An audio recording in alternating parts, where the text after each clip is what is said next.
रेशम के धागा जनी टूटे दीह सनहिया न छूटे दीह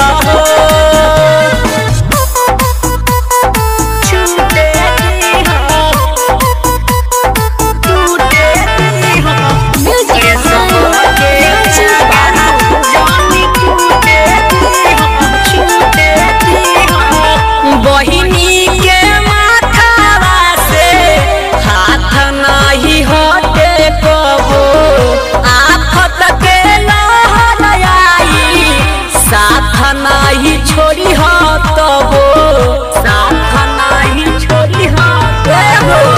बहिना के लजिया बचावे लगी भैया तो नाम ले ले दुनिया के सबसे धनी प्यारा भैया नु प्यार दे देले दिन न टूटे दीह हो रेशम के धागा जनी टूटे दीह सनहिया न छूटे दीह हो ए भैया हो रेशम के धागा जनी टूटे दीह सनहिया न छूटे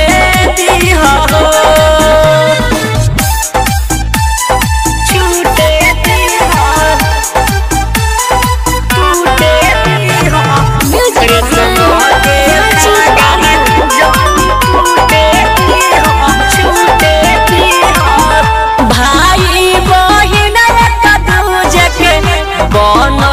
ससुर रहे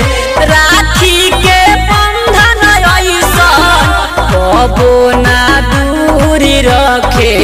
कबो ना दूरी रखे जन्म जन्म भाई तोहर के हरदम पावत रही हो